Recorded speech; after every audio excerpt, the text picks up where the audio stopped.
Icon star Allu Arjun గారు. ఇప్పుడు అల్లు అర్జున్ గారి రేంజ్ ఎలా ఉందనేది మనం స్పెషల్ గా చెప్పాల్సిన పని లేదు. పుష్ప 2 సినిమాలతో ప్రస్తుతానికి ఆయన భారతదేశంలోనే నంబర్ 1 హీరోగా కొనసాగుతూ ఉన్నారన్నమాట. అభిమానుల పరంగా, కలెక్షన్స్ పరంగా, హిట్స్ పరంగా ఆయనకున్న హిట్స్ ఎవరికి లేవు. అలాగే ఆయనకున్నంత మంది అభిమానులు కూడా ఎవరు ఎక్కడా లేరు అనమాట. అన్ని దేశాల్లో కూడా ఆయన అభిమానులు సంపాదించుకున్నారు. ఇదంతా కూడా ఆయన సొంత కష్టంతో నిర్మించుకున్నారు అనమాట. ఇప్పుడు అల్లు అర్జున్ గారి పేరు చెప్తే ఎలాంటి ప్రొడక్షన్ హౌస్ అయినా సరే రెడీగా ఉంది సినిమా చేయడానికి. ఆయన డేట్ ఇవ్వాలే గానీ హాలీవుడ్ సంస్థలు కూడా రెడీగా ఉన్నాయి అనమాట. అలా ఉంది ఆయన క్రేజ్. దాన్ని ఆయన నిలబెట్టుకుంటున్న విధానం కూడా చాలా బాగుంది. ముందుగా అసలు అల్లు అర్జున్ గారికి అసలు ఈగోస్ గానీ ఏం ఉండవు. ఆయన అందరితో సరదాగా ఉంటారు, అందరితో హ్యాపీగా ఉంటారు, మంచిగా ఉంటారు. ఆయన కుదిరితే సహాయం చేస్తారు, లేకపోతే సైలెంట్ గా ఉంటారు. అందరినీ ఎదుగుదలకి ఉపయోగపడతారు. ముఖ్యంగా ఆయన చుట్టుపక్కల ఉన్న వాళ్ళందరూ కూడా ప్రొడ్యూసర్లు అయ్యారు, డైరెక్టర్లు అయ్యారు, హీరోలు అయ్యారు. ఎంతో మందికి ఎన్నో రకాలుగా హెల్ప్ చేశారు అనమాట. ఎంతో మంది నిలబెట్టారు కూడా. అలాగే అల్లు అర్జున్ గారు ఇప్పుడు కెరీర్ లో ఆయన పీక్స్ లో ఉన్నారు. ఇప్పుడు ఆయన దాటాలంటే ఎవరికైనా సరే చాలా కష్టం. అలాంటిది సూపర్ స్టార్ మహేష్ బాబు గారు నేను ఉన్నాను, అల్లు అర్జున్ గారికి ఉన్న ఫ్యాన్ బేస్ ని, స్టార్డమ్ ని, ఇమేజ్ ని నేను బీట్ చేయగలను, నేను క్రాస్ చేస్తానని చెప్పి మహేష్ బాబు గారు అయితే సవాల్ విసురుతా ఉన్నారనమాట. నిజంగా ఇప్పుడు అల్లు అర్జున్ గారి తర్వాత జూనియర్ ఎన్టీఆర్ గారు, ప్రభాస్ గారు, మహేష్ బాబు గారు, రామ్ చరణ్ గారు, వీళ్ళ 5గురిలో మాత్రం ఎప్పుడు తిరుగుతూ ఉంటది అనమాట.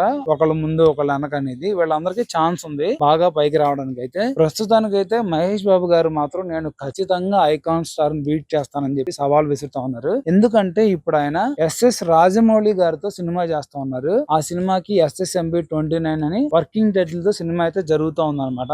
ఈ సినిమా ఏ రేంజ్ లో ఉండబోతుంది అనేది మనందరికీ తెలిసిందే. ఇది పాన్ వరల్డ్ రేంజ్ లో రిలీజ్ అవబోతా ఉంది. పైగా మన డైరెక్టర్ రాజమౌళి గారు పట్టుకున్నారంటే మామూలుగా వదిలిపెట్టరు అనమాట. సినిమాని బ్లాక్ బస్టర్ చేసేదాకా వదిలిపెట్టరు. అలాంటి ఆయన చేతిలో ఉన్నారు. పైగా మహేష్ బాబు గారి లుక్ కూడా హాలీవుడ్ హీరోలా ఉంటది. ఆయన పర్ఫార్మెన్స్ కూడా అలాగే ఉంటది. మరి అలాంటి రాజమౌళి గారు, మహేష్ బాబు గారు కలిస్తే సినిమా అయితే బ్లాక్ బస్టర్. అది అల్లు అర్జున్ గారిని దాటిల్లిద్దా లేకపోతే నార్మల్ గా ఉంటదో మనం చెప్పలేం అనమాట. అయితే ఈ మధ్య ఈ సినిమాకి రాజమౌళి గారు, మహేష్ బాబు గారి సినిమాకి సంబంధించి ఒక విషయం కనబడుతోంది. ఈ సినిమాని 12,000 స్క్రీన్స్ లో రిలీజ్ అయిపోతారని చెప్పి తెలుస్తోంది అనమాట. అసలు అన్ని స్క్రీన్స్ లో రిలీజ్ చేయడం అంటే కలెక్షన్స్ ఒక రేంజ్ లో ఉంటాయి. నిజం చెప్పాలంటే ఒక 5-6 వేల కోట్ల రేంజ్ లో ఉండొచ్చు అనమాట. అన్ని థియేటర్లో సినిమాని అయితే రిలీజ్ చేస్తే ఖచ్చితంగా మహేష్ బాబు గారు అలాగే రాజమౌళి గారి సినిమా గనక హిట్ అయితే మన అల్లు అర్జున్ గారిని దాటడం అయితే చాలా ఈజీనే. కానీ అది అంత తేలికైన విషయం అయితే కాదు. కానీ అసాధ్యం అయితే కాదు, చేయొచ్చు. కానీ మహేష్ బాబు గారికి